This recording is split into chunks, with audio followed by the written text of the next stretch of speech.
All right, guys, it is time for an overdue update video on the 55s and stuff. Probably need to update everybody on everything that's going on, but I have been doing videos, but it's like little snippets of stuff, like the engine, tearing it down and that type of stuff.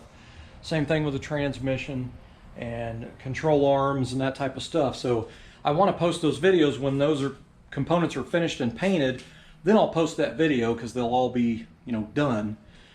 So I do have videos coming of those, but since I haven't had any content really to post, I thought it'd be best to go ahead and do a talk update video because I have changed some stuff around. There's going to be a new thing going on here, and it might be kind of fun, and then there's also going to be something that some of you guys might want to be interested in doing with me.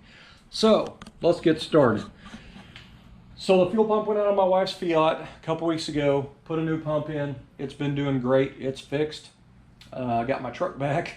I called the machine shop Monday on the 400 small block for my two-door hardtop 55 project. The machine work is not done yet. They actually told me one of their machines is down.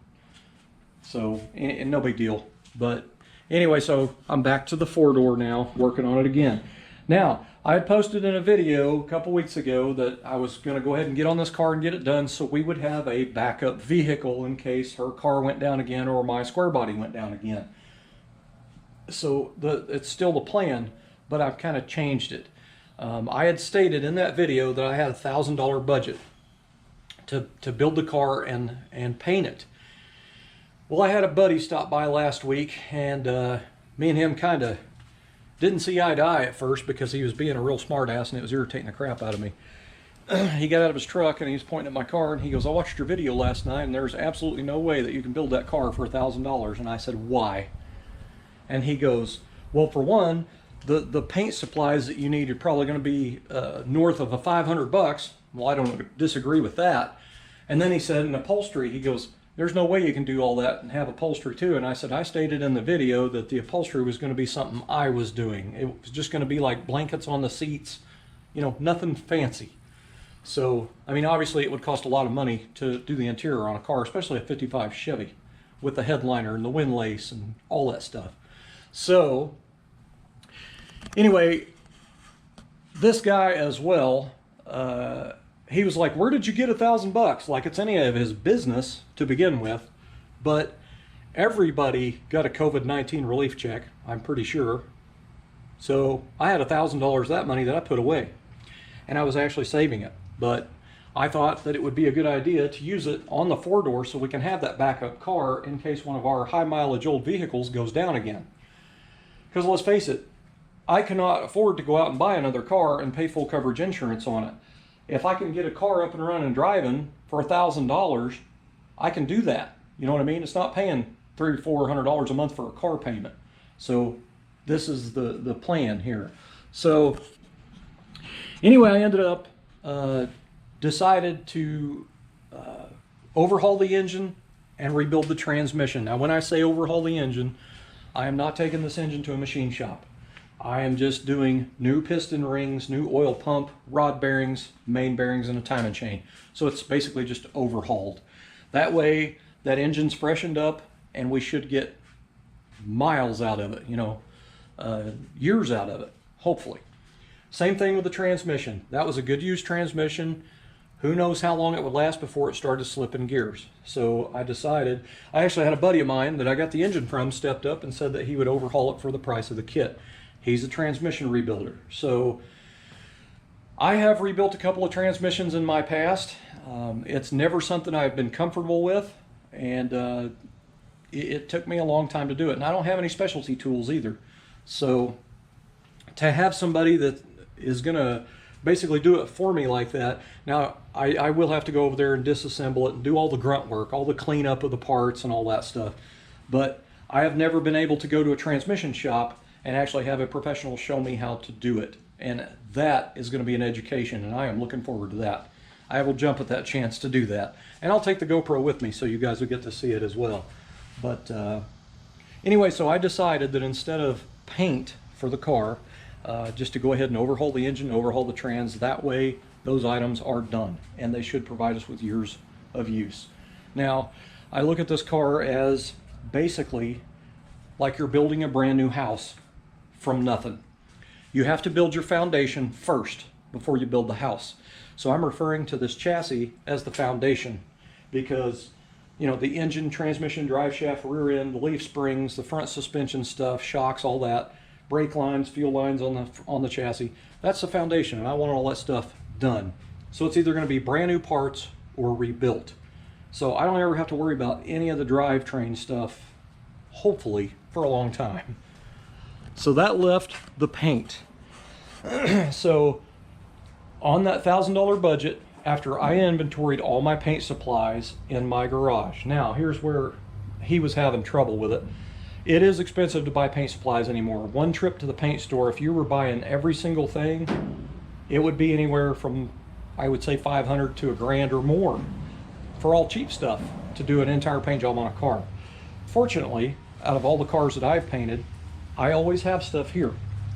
I have a brand new gallon of 2K primer in the activator. I have rolls of sandpaper. You know, I have 2 gallons of body filler. I have 2-part spot putty. It's brand new, hasn't been opened yet. I have stuff here.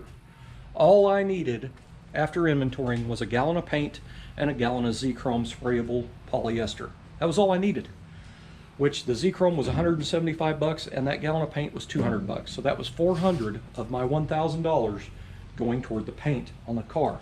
Now, when I paint a car, it takes me a long time to paint a car.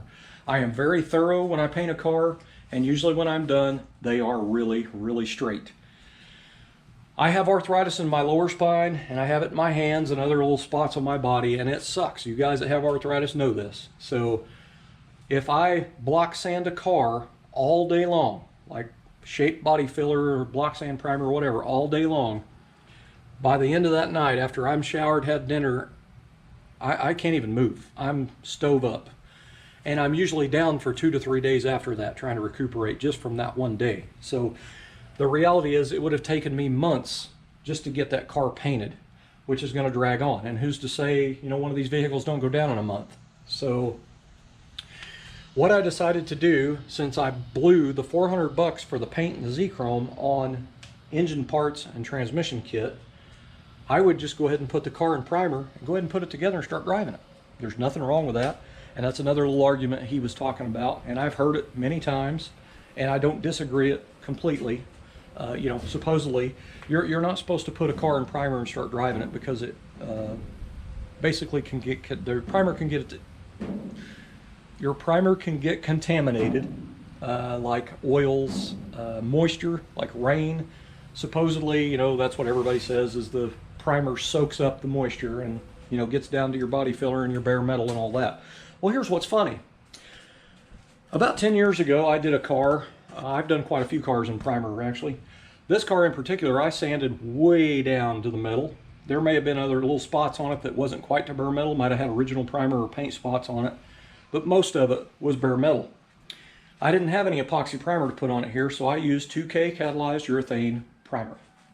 I put the car together and I started driving it.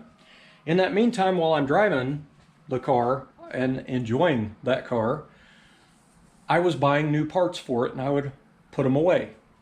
You know, and then I think it was like 1.5 years went by and I finally had all brand new glass. You know, I had the interior stuff done. You know, I bought all the paint, I bought everything, all new chrome parts. I decided to tear the car down and go ahead and paint it.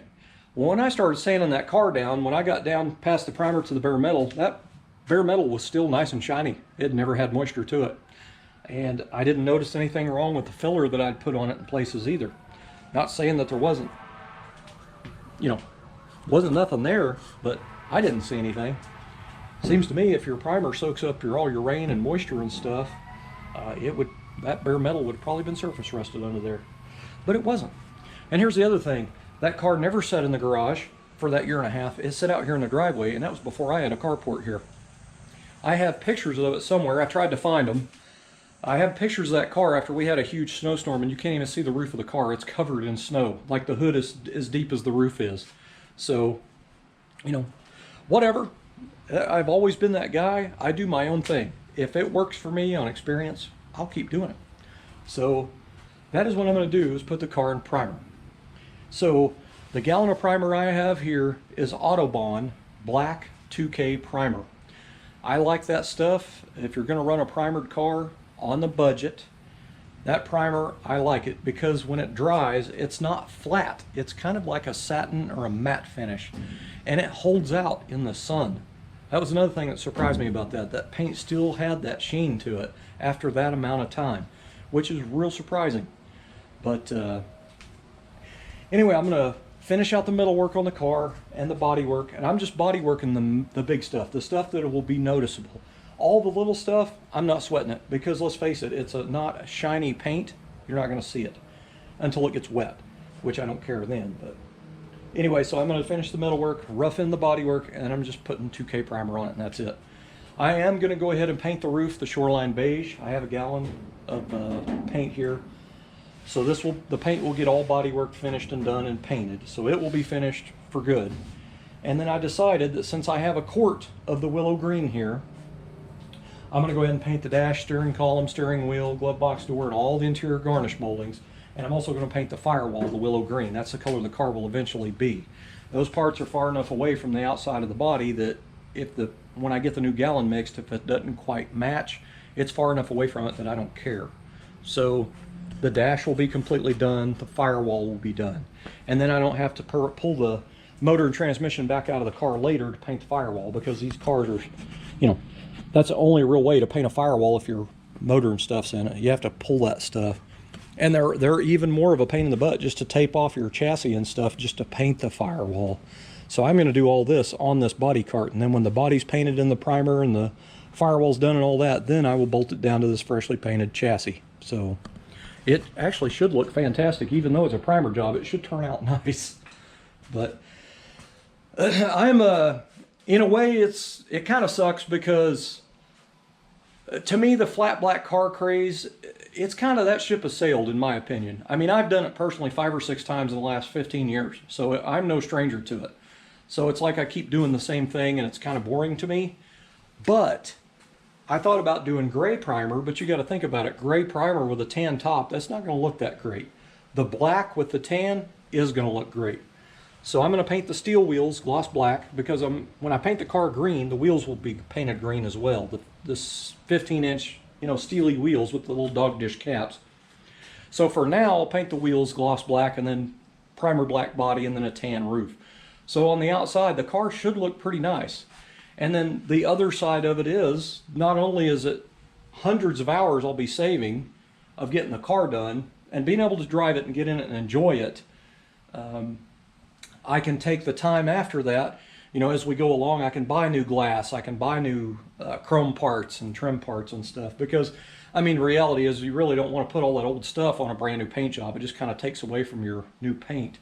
So this is just a good way of going about it. We'll get the car, we'll get all the bugs worked out of it, she'll get used to driving it, and it's just going to work out, man. And then I won't have to pull the body back off the frame, and I won't have to pull the motor and trans back out of it to paint it. It's just going to be, outside. Now, when I do paint the car eventually, I will take the doors off, the hood off, the front fenders off, the deck lid off, all the trim and all that, and all the glass back out of it. So it will have a nice paint job. But I won't have to take all the chassis out from under, is what'll be really nice. So anyway, that is the new plan for the 4-door. But at the end of the day, it'll have a rebuilt engine, a rebuilt trans, and all the suspension stuff pretty much new or rebuilt. So it should drive and ride fantastic without upholstery. Probably just going to do blankets on the seats or something like that. But, it's going to be pretty bare bones in there without a headliner and stuff. But, you never really notice a headliner's not in a car until you look up. Did you know that? Anyway, so it won't have a headliner or nothing in it. Now, the other thing that I'm thinking is I'm going to change my YouTube videos on this car. I've been doing it as like episode 20 and episode 21 and 22. So I think I'm into the 30s or something. I don't even remember. But instead of calling them episodes, starting tomorrow, it will be day 1. And then the next day will be day 2 and day 3. This is going to be a 30-day build on the car. Now, I do this all the time, because I'm no stranger to this, and some of you guys have followed me long enough, even back in my car building forum days when I was on the car forums. I would always do these 30-day builds. Most of the time I didn't make it, but I would work my butt off for a month to get there. And it didn't bother me that I didn't make it because I put that much more time and effort into the car in 30 days than what I normally would if I didn't have a deadline. So it's not a big deal if I don't make it. But at the end of 30 days, starting tomorrow, I want to be able to get into the car. About busted my ass there. I'd like to get into the car, pump the gas pedal a couple of times, hit the key, and drive it around the block. I think it'd be awesome. So anyway, if you are interested, subscribe, turn on that notification bell, and enjoy the ride. This is going to be a fun one. I will post a video every day. You know, normally as I've been going with these cars, sometimes there's just not quality video to post. There's like nothing to post for that one day. It may be something little that I didn't do or you didn't get finished, so I never would do a video. But this time I've decided to go ahead and do a video, whether there's anything really to report or not, which I'm sure there's going to be. But anyway, it'll just be fun. Now, here's the other thing that some of you guys may be interested in. I'm not sure on a date yet. I'm just going to wait until I get a little bit deeper into the build on this car in this 30 days. But I should know something within the next 3 or 4 weeks. I would like to take that car on a Route 66 drive.